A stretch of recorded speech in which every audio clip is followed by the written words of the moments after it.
30 years after women started vanishing from Grand Rapids Division Avenue, the killer who hunted them gave a deathbed confession. Tonight at 7, for the first time, you'll hear from the person who murdered at least 11 Grand Rapids women in the mid-90s. Target 8 investigator Susan Samples obtained recordings of that confession and joins us now to talk about that. You've heard a lot as a Target 8 investigator over the years. What was your reaction when you heard these recordings? Disturbing. I have heard a lot. I haven't heard, actually, this kind of nearly 4-hour deathbed confession, which was hard to listen to on a lot of levels. It was crass, it was disturbing, and it was hard to understand because he was on his deathbed. I want to give a little background here. So it has been 2 years since a jury convicted long-haul trucker Gary Artman for the 1996 rape and murder of Sharon Hammock. She was one of 12 women found murdered in and around Grand Rapids in the mid-90s over 3 years. Gary Artman is the only person ever arrested in that string of murders. He was identified through forensic genetic genealogy, DNA from the crime scene. You can see that's a little bit of video there from the hospital, from the interview.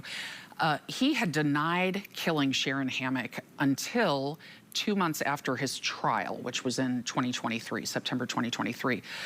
In December, he was on his deathbed from cancer and decided he wanted to talk about, quote, bodies. That's what the Kent County Sheriff's detectives got a call from the prison, Jackson Prison, where he was, and he said he wanted to talk about bodies. Wow.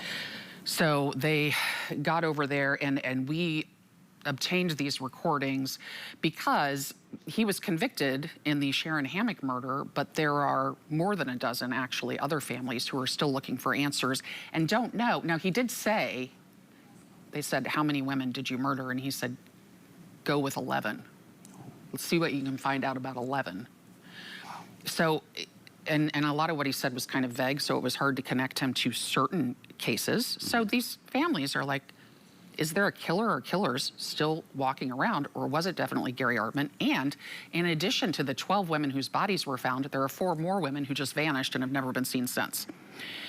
So the purpose of listening to this confession is to try to get some answers. And he does, while it's vague, he does provide a couple details. My hope is that somebody out there, something he says will jog someone's memory and bring in a tip. It sounds like it would be a small chance, but these things happen.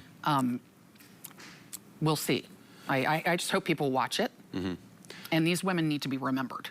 It's a pretty elaborate special coming up tonight at 7. What can we expect? Are we going to hear a lot of those confessions in his own words tonight?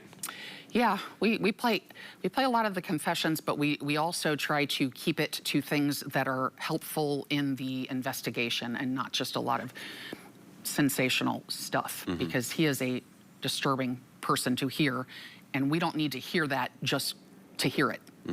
You know, so there were some things that were like in there, and I was like, we're taking that out. We don't need to hear that from him. We don't need to hear much from him, really, except anything that could get some answers for families, because that's what they want. It's been 30 years. This was Division Avenue. For people who don't know or weren't born then, Division Avenue used to be a red light district. This was before apps, etc. So there were women still on the street corner. That when I came here and started reporting in 1995, this was going on. So I remember Division, and I'm sure a lot of people out there remember when there were women on the corner.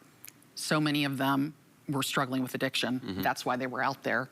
These are some of the most vulnerable people, and their families deserve answers. And these women deserve to be remembered. And so that's what we're trying to do tonight at 7. A public service in the midst of a gruesome scenario. I hope so. I hope so. All right, we're looking forward to that. Thanks so much, Susan, for your work. Thank you. We'll see you soon.